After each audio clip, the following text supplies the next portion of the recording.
Si Jesus at si Nicodemo. Higit na dakila si Jesus kaysa kay Juan, ang mula sa langit.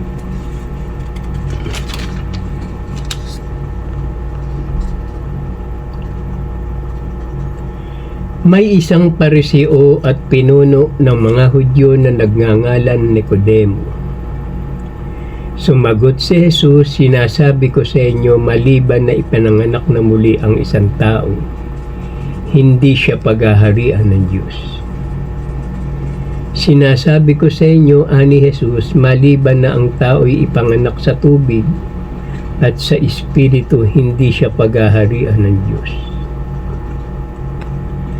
Isang gabi, siya'y nagsadya kay Jesus, "Rabbi," sabi niya, "nalalaman po namin kayo'y isang gurong mula sa Diyos, sapagkat walang makakagawa ng mga kababalaghang ginagawa ninyo malibang sumasa kanya ang Diyos.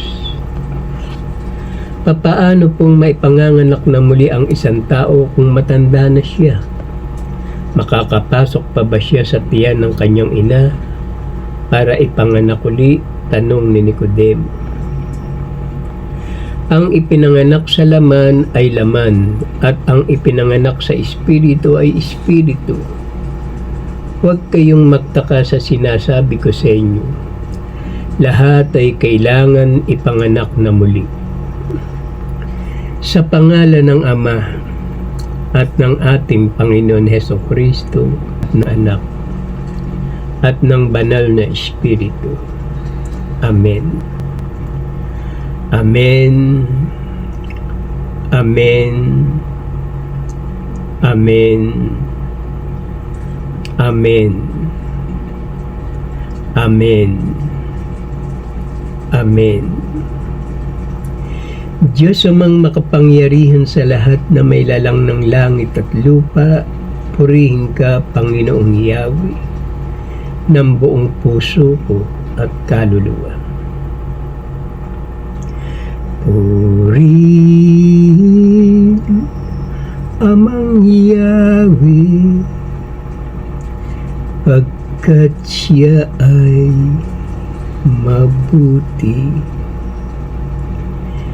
Purihin Espiritu Santo,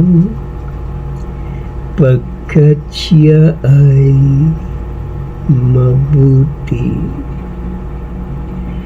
Purihin Hesukristo, pagkat siya ay mabuti. Purihin amang Yahweh, pagkat siya ay mabuti. Purihin Espiritu Santo, pagkat siya ay mabuti. Purihin Hesukristo, pagkat siya ay mabuti. Purihin amang Yahweh, pagkat siya ay mabuti. Pinupuri ko po ang inyong puso, isip, karunungan. Banal na Espiritu, banal na kapangyarihan. Malinis na pangalan, malinis na kalooban, at sa walang hanggang ninyong kadakilaan. Ama, maghari nawa ang kapayapaan, kasaganahan, pagmamahalan, pagbibigayan, pagmamalasakit, pag-ibig at katarungan.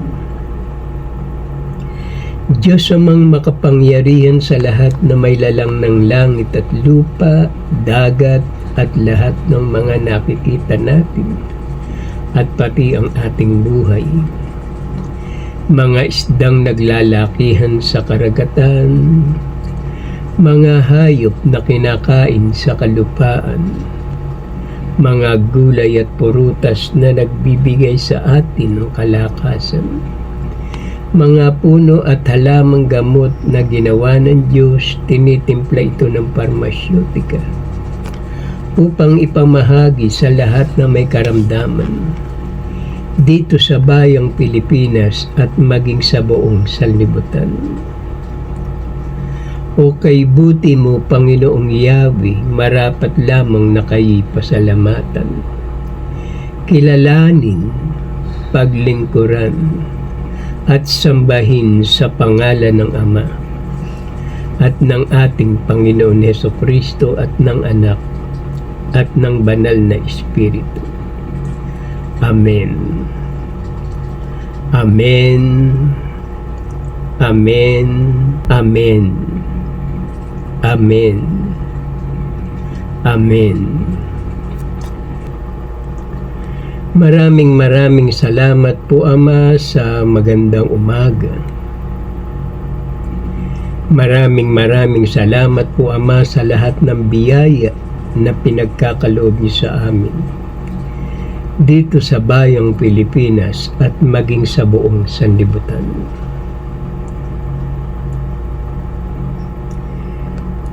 Sa bayang Marilao, Mekawayan, Ilocos, Mindanao, Mindoro, Bicol, Metro Manila, at sa buong karatig, pook, sulok at gitna ng Pilipinas.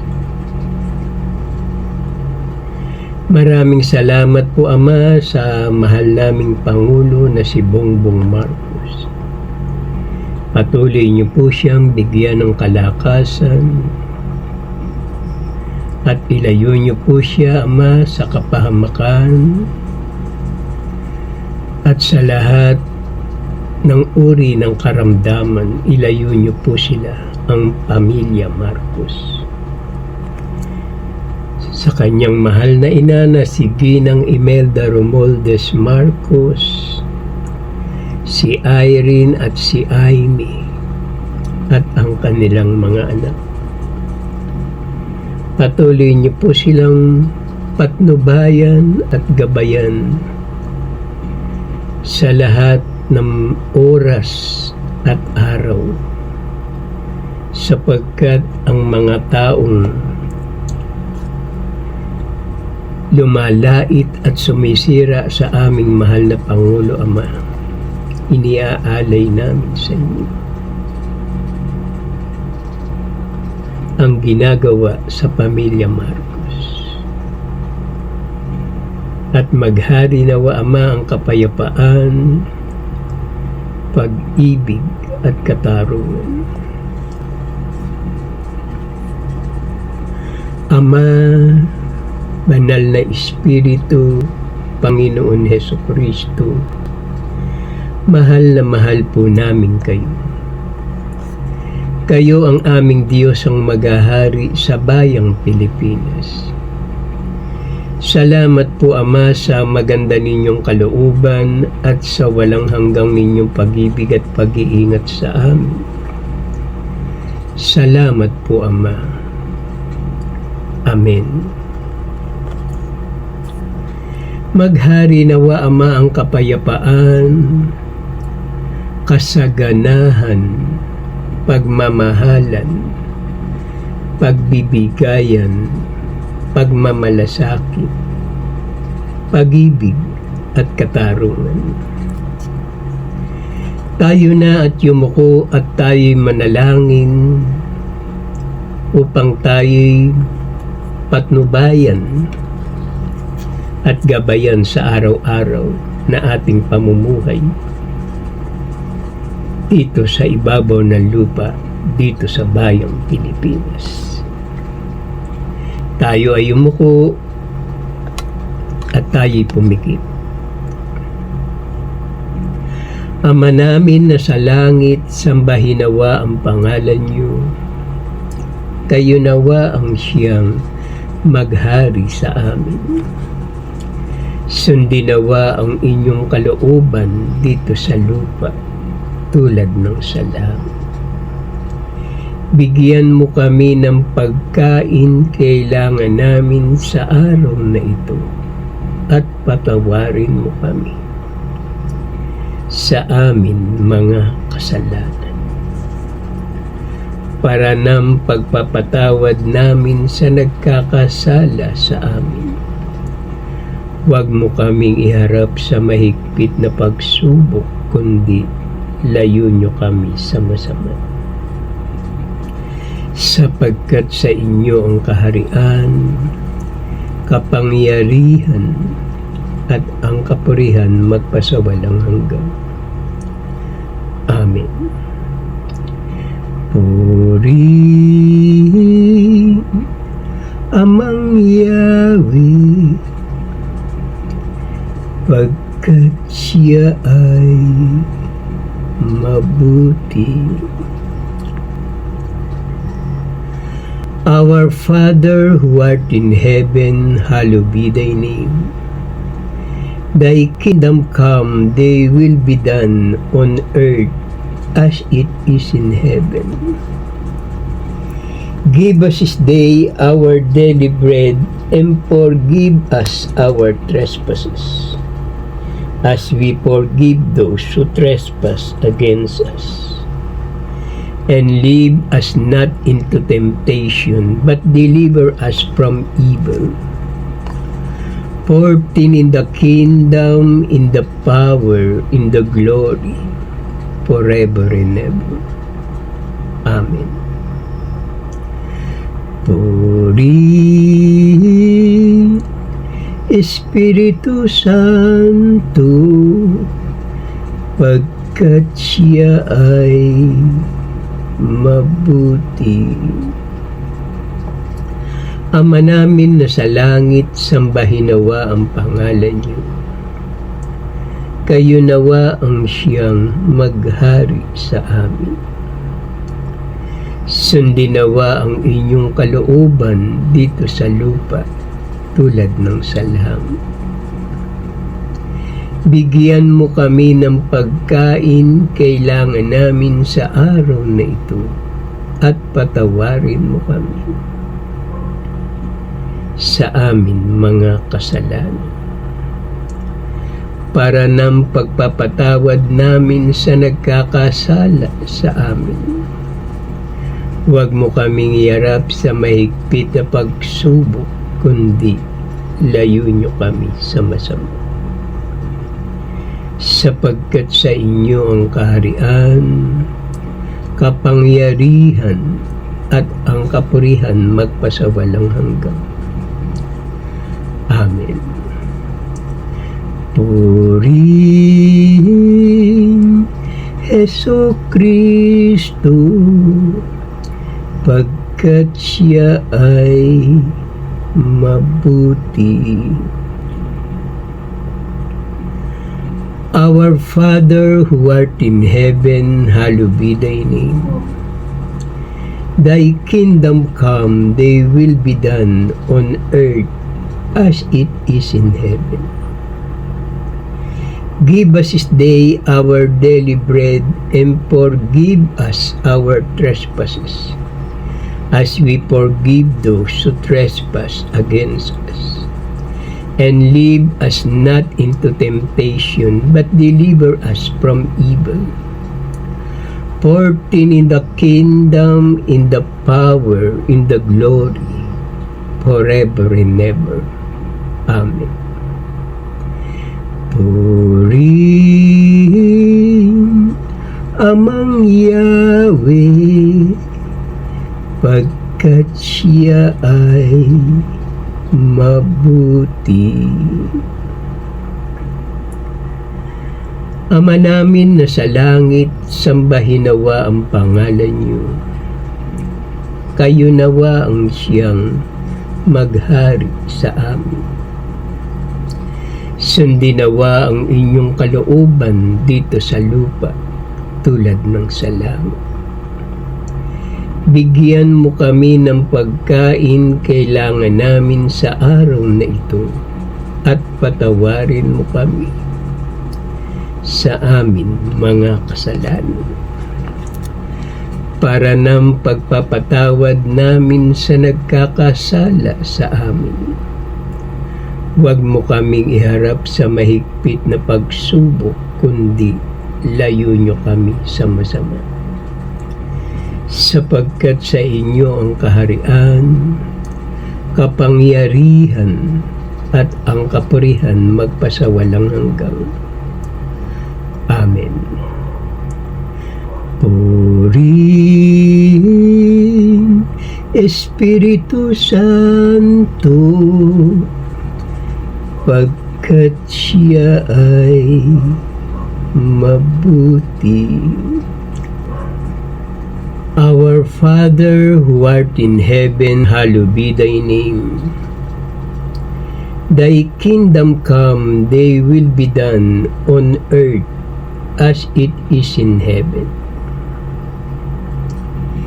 Give us this day our daily bread, and forgive us our trespasses, as we forgive those who trespass against us. And lead us not into temptation, but deliver us from evil. For thine is the kingdom, in the power, in the glory, forever and ever. Amen. Purihin, Hesus Kristo, pagkat siya ay mabuti. Ama namin na sa langit, sambahin nawa ang pangalan niyo. Kayo nawa ang siyang maghari sa amin. Sundin nawa ang inyong kalooban dito sa lupa tulad ng sa langit. Bigyan mo kami ng pagkain kailangan namin sa araw na ito at patawarin mo kami sa amin mga kasalanan para ng pagpapatawad namin sa nagkakasala sa amin. Huwag mo kaming iharap sa mahigpit na pagsubok, kundi layo nyo kami sa masama. Sapagkat sa inyo ang kaharian, kapangyarihan, at ang kapurihan magpasawalang hanggan. Amen. Purihin, Amang Yahweh, pagkat siya ay mabuti. Maraming salamat po Ama sa panalangin na may pasasalamat. Pinupuri ko po ang inyong puso, isip, karunungan, banal na espiritu, banal na kapangyarihan, malinis na pangalan, malinis na kalooban, at sa walang hanggang ninyong kadakilaan. Ama, maraming salamat po sa walang hanggang ninyong tipan sa akin. Maraming salamat po Ama sa karunungan, sa kalakasan, sa kagalingan, at sa lahat ng mga biyaya na pinagkakaloob niyo sa amin sa araw-araw. Maraming salamat po Ama sa maganda ninyong kaloob. Mapuspos nawa tayo ng habag at kapayapaan at pagkalinga ng ating Amang si Yahweh na nasa langit. Siya ang ating Ama na paglilingkuran habang tayo'y nabubuhay. At kung tayo'y sumakabilang buhay, narito ang kanyang banal na salita, ang mabuting balita ng ating Panginoon Hesukristo. The Bible, ang karunungan ng Diyos, ang siyang nagbibigay liwanag sa mga taong nadimlan ng maling pagkilala sa dakilang lumikha. Sambahin natin ang ating Amang si Yahweh at ang ating banal na Espiritu at ang ating Panginoon Hesukristo sa pangalan, Espiritu at katotohanan. Ama, sa umagang ito, pangunahan niyo nawa ako ng inyong karunungan. Huwag ang aking kalooban ng masunod, kundi ang kalooban niyo lang. Aming Amang nasa langit.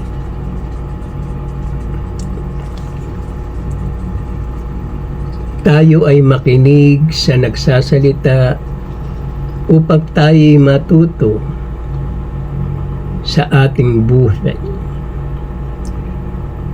Sa ating buhay na ngayon ay naririto tayo sa ibabaw ng lupa. Nakikipanayam dito sa bayang Pilipinas.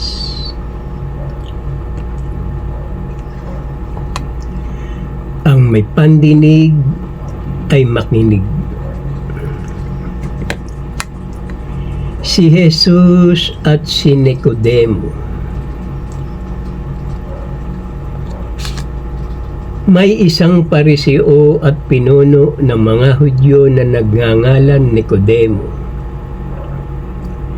Sumagot si Jesus, "Sinasabi ko sa inyo, maliban na ipanganak na muli ang isang tao, hindi siya paghaharian ng Diyos." Sinasabi ko sa inyo, ani Jesus, maliban na ang tao'y ipanganak sa tubig at sa Espiritu, hindi siya paghaharian ng Diyos. Isang gabi, siya'y nagsadya kay Jesus. "Rabbi," sabi niya, "nalalaman po namin kayo'y isang guro mula sa Diyos, sapagkat walang magagawa ng mga kababalaghang ginagawa ninyo maliban sumasa Kanya ang Diyos. Papaano pong maipanganganak na muli ang isang tao kung matanda na siya? Makapapasok pa ba siya sa tiyan ng kanyang ina para ipanganak muli?" Tanong ni Nicodemo. Ang ipinanganak sa laman ay laman, at ang ipinanganak sa Espiritu ay Espiritu. Huwag kayong magtaka sa sinasabi ko sa inyo, lahat ay kailangan ipanganak na muli. Paano po mangyayari ito? Tanong ni Nicodemo. Tandaan ninyo, ang aming nalalaman, ang sinasabi namin at ang amin nasaksihan, ang pinatotohanan namin, ngunit hindi ninyo tinatanggap ang aming patotoo. Umiihip ang hangin kung saan ibig at naririnig ninyo ang ugong nito. Ngunit hindi ninyo alam kung saan nanggagaling at kung saan naparoroon. Gayon din ang bawat ipinanganak sa Espiritu. Sumagot si Jesus, "Guro pa naman kayo ng Israel, ay hindi ninyo nauunawaan ang mga bagay na ito. Kung hindi ninyo pinaniniwalaan ang sinasabi ko tungkol sa mga bagay sa sanlibutan ito, papaano ninyong paniniwalaan kung ang sabihin ko'y tungkol sa mga bagay sa langit? Walang umakyat sa langit kundi ang bumaba mula sa langit, ang Anak ng Tao. Upang ang sino man sumampalataya sa Kanya ay magkaroon ng buhay na walang hanggang. Sapagkat sinugo ng Diyos ang Kanyang Anak hindi upang hatulan, maparusahan ang sanlibutan, kundi upang iligtas ito sa pamamagitan niya. At kung papaanong itinaas ni Moises ang ahas doon sa ilang, gayon din naman kailangan itaas ang anak ng tao.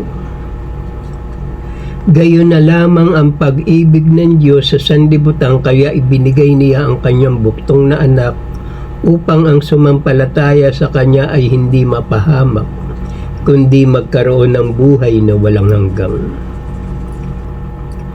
Hindi hinahatulan maparusahan ang nananampalataya sa buktong ng anak ng Diyos, ngunit hinatulan ng parusahan ng hindi nananampalataya sa Kanya. Hinatulan sila sapagkat nagparito sa sanlibutan ng ilaw, ngunit inibig pa ng mga tao ang dilim kaysa liwanag, sapagkat masama ang kanilang mga gawa. Ngunit ang namumuhay sa katotohanan ay lumalapit sa ilaw. Sa gayon, nahayag na ang kanyang mga ginagawa ay ang pagsunod sa Diyos. Si Juan ay nagbabautismo rin naman sa Enon, malapit sa Salim, sapagkat maraming tubig doon. Pumupunta sa kanya ang mga tao at nagpapabautismo. Ang gumagawa ng masama ay ayaw sa ilaw at hindi lumalapit dito upang hindi mahayag ang kanyang mga gawa. Pagkatapos nito, si Jesus at ang kanyang mga alagad ay nagpunta sa lupain ng Judea. Nanatili siya roon ng kaunting panahon kasama nila at nagpabautismo. Hindi pa nakabilanggo noon si Juan.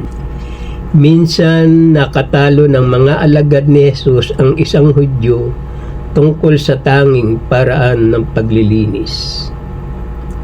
Sumagot si Juan, walang tatanggapin ng tao maliban ipagkaloob sa kanya ng Diyos. Ang babaeng ikakasal ay para sa lalaking ikakasal. Ang abay na naghihintay sa pagdating ng lalaking ikakasal ay lubos na nagagalak. Pagkarinig sa tinig nito, gayon din naman, lubos na ang kagalakan ko ngayon. Kaya pumunta sila kay Juan at sinabi sa kanya, Rabbi, yaong pong lalaking kasama ninyo sa ibayo ng Jordan ng inyong pinatotohanan, nagbabautismo rin at nagpupunta sa kanya ang lahat. Kayo na rin ang makapagpapatunay na sinasabi kong hindi ako ang Kristo, sugo lamang akong mauuna sa Kanya. Kinakailangan siya ay maging dakila at ako naman ay mababa. Ang mula sa itaas ay dakila sa lahat. Ang mula sa lupa ay tagalupa at nagsasalita tungkol sa mga bagay sa lupa.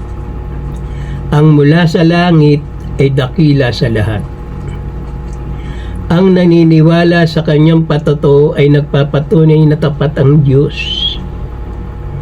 Minamahal ng Ama ang anak at ibinigay sa kanya ang kapamahalaan ng lahat ng bagay. Pinatotohanan niya ang kanyang nakita at narinig, ngunit walang maniwala sa kanyang patotoo. Sapagkat ang sinugo ng Diyos ay nagpapahayag ng mga salita ng Diyos at walang sukat ang kanyang pagkakaloob ng Espiritu Santo. Ang nananalig sa anak ay may buhay na walang hanggan. Ngunit ang hindi tumatalima sa anak hindi magkakaroon ng buhay. Mananatili sa kanya ang puot ng Diyos. Ang wika natin. Nananatili pa ang pangako ng Diyos na tayo'y makapapasok at makapagpapahinga sa piling niya. Ngunit mag-ingat kayo, baka mayroon sa inyong hindi magkamit ng pangakong ito. Tayo'y naniniwala ang papasok at mamamahinga sa piling ng Diyos, ito'y ayon sa kanyang sinabi.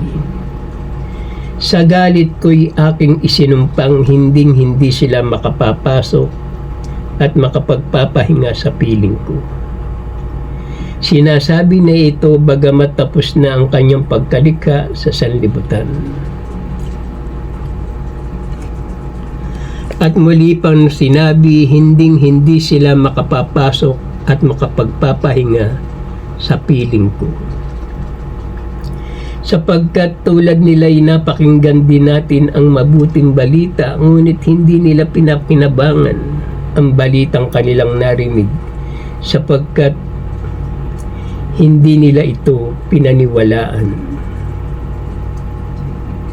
Sapagkat sinasabi ng isang bahagi sa kasulatan ang tungkol sa ikapitong araw at sa kaipitong araw. At sa ikapitong araw nagpahinga ang Diyos sa kanyang paglikha. Ang mga unang nakarinig ng mabuting balita ay hindi nakakapasok at nakapagpapahinga sa piling ng Diyos dahil sa kanilang pagsuway. Ngunit ang totoo'y may papasok at mamamahinga sa piling ng Diyos. Kaya muli siyang nagtakda ng isang araw ngayon pagkalipas ng napakatagal na panahon. Sinabi niya sa pamamagitan ni David, "Kapag narinig ninyo ngayon ang tinig ng Diyos, huwag maging matigas ang inyong ulo." Kaya muli siyang nagtakda ng isang araw ngayon. Pagkalipas ng napakadagal na panahon, sinabi niya sa pamamagitan ni David, "Kapag narinig ninyo ngayon ang tinig ng Diyos, huwag maging matigas ang inyong ulo." Sa makatuwid, may kapahingahan pang nakalaan sa mga nananalig sa Diyos. Kaya magsikap tayong makapasok at makapagpahinga sa piling ng Diyos. Huwag sumaway ang sino man sa atin para hindi mabigong tulad nila. Kung ang mga tao ngay nagdala ni Josue sa ganap na kapahingahan, hindi na sana nagsalita pa ang Diyos tungkol sa isa pang araw ng kapahingahan. Sapagkat ang sino man makapasok at makapagpahinga sa piling ng Diyos ay magpapahinga rin sa kanyang mga gawa, tulad ng Diyos na nagpahinga na sa kanyang paglikha. Sapagkat ang salita ng Diyos ay buhay at mabisa, higit na matalas kaysa alimantabak na magkabilay talim. Ito'y tumatagos maging sa pinakahihiwalayan ng kaluluwa at espiritu, ng mga kasukasuan at ng utak sa buto, at nakatatahog ng mga iniisip at binabalak ng tao. Walang makapagtatago sa Diyos, ang lahat ay hayag at lantad sa kanyang paningin, at sa kanyang tayo magsusulit. Sapagkat ang salita ng Diyos ay buhay at mabisa, higit na matalas kaysa alimantabak na magkabilay talim. Ito'y tumatagos maging sa pinakahihiwalayan ng kaluluwa at espiritu, ng mga kasukasuan at ng utak sa buto, at nakatatahog ng mga iniisip at binabalak ng tao. Walang makapagtatago sa Diyos, ang lahat ay hayag at lantad sa kanyang paningin, at sa kanya tayo magsusulit. Ang dakilang saserdote natin, ito ang nakauunawa sa ating mga kahinaan. Sapagkat sa lahat ng paraan tinukso siya tulad natin, ngunit hindi nagkasala. Magpakatatag tayo sa ating pananampalataya, yamang mayroon tayong dakilang saserdote na pumapasok sa kalangitan. Sa harapan ng Diyos, walang iba kundi si Jesus na anak ng Diyos. Kaya wag na tayong mag-atubiling lumapit sa trono ng mahabaging Diyos, at doon kakamtan natin ang habag at kalinga sa panahong kailangan natin ito. Ang wika natin, Amen. Sa ating Diyos ang kapurihan, kadakilaan, karunungan, pasasalamat, karangalan, kapangyarihan, kalakasan, katarungan, pagmamahalan, pagmamalasakit at pagtatagumpay mula ngayon at magpakailanman. Maghari nawa ang kapayapaan sa bayang Pilipinas at maging sa buong sanlibutan. Araw-araw mong ipahayag ang aking banal na salita upang ang lahat ng makakita sa gawaing ito ay maligtas. Upang papurihan natin ang ating Amang si Yahweh ng buong puso at kaluluwa. Salamat po. Amen. Ito ang gawain na may pasasalamat sa Diyos. Halina kayo mga kapatid. Lumakad tayo sa liwanag na patungo sa ating Amang nasa langit sapagkat sa Kanya nagmumula ang lahat ng ating pangangailangan. Biyaya sa araw-araw, pag-asa, pagmamahal, kapatawaran at katarungan, pag-ibig at pagtatagumpay mula ngayon at magpakailanman. Binabasbasan ko kayo sa pangalan ng Ama at ng ating Panginoon Hesukristo at ng Anak at ng Banal na Espiritu. Ang lahat ay magsabi ng Amen. Amen. Amen. Amen. Amen. Amen. Amen. Ama, Banal na Espiritu, Panginoon Hesukristo, mahal na mahal po namin kayo. Kayo ang aming Diyos ang maghahari sa bayang Pilipinas. Salamat po Ama sa maganda ninyong kalooban at sa walang hanggang ninyong pag-ibig at pag-iingat sa amin. Salamat po. Amen. Mapuspos nawa tayo ng habag at kapayapaan at pagkalinga ng ating Amang si Yahweh na nasa langit.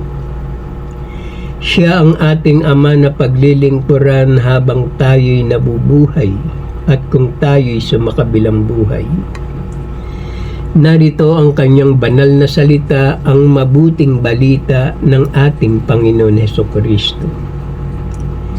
The Bible, ang karunungan ng Diyos, ang siyang nagbibigay liwanag sa mga taong nadimlan ng pagkilala sa dakilang lumikha.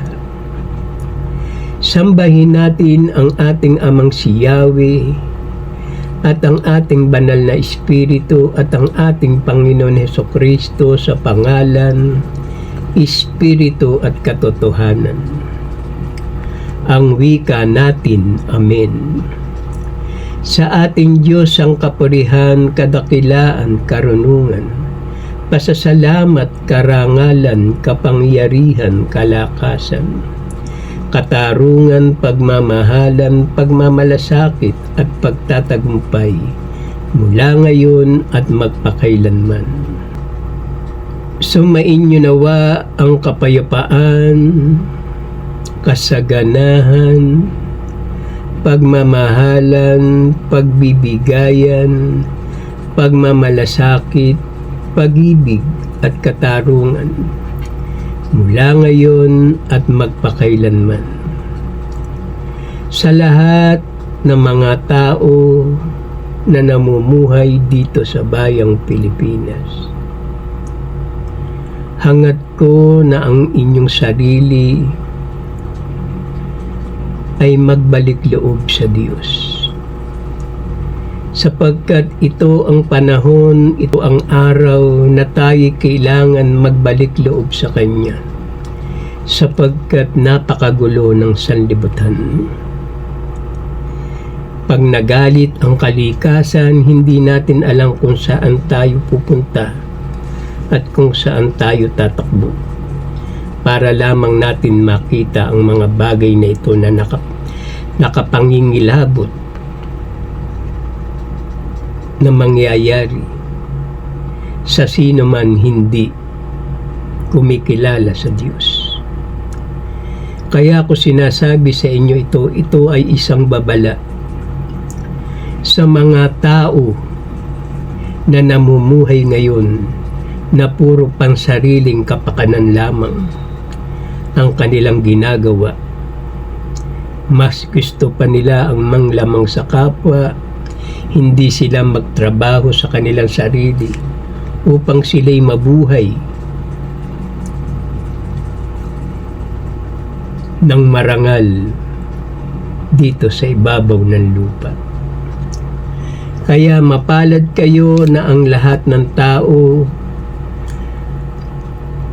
ay binibigyan kayo ng babala ng Diyos para na sa ganun ay kayo ay maligtas at hanguin niya kayo mula sa inyong kasalanan. Mula ngayon, magpakailanman. At sa lahat ng namumuhay at may takot sa Diyos, mapalad ka sapagkat ginagawa mo ang lahat ng bagay para ikaw ay kunin ng Diyos pag dumating na ang oras ng paghukom, ay makarating ka sa kanyang kaharian. Sa kanyang kaharian, matatamo mo ang mapayapang buhay na walang hanggang. Yan ang promise ng Ama. Pag ikaw ay makasalanan, hihilahin ka sa dagat-dagatan apoy at doon ka mamamatay, ang pangalawa mong kamatayan. Nasusunugin ka sa nagngangalit na supre, natutupok sa iyong katawan at sa iyong espiritu. Sa pangalan ng Ama at ng ating banal na Espiritu at ng ating Panginoon Hesukristo, sumainyo nawa ang kapayapaan, kasaganahan mula ngayon, una ngayon at magpakailanman, sa pangalan ng Ama, sa Diyos na buhay. Maraming salamat po, Ama, sa magandang umaga. Maraming salamat po sa maganda ninyong kalooban. Amen.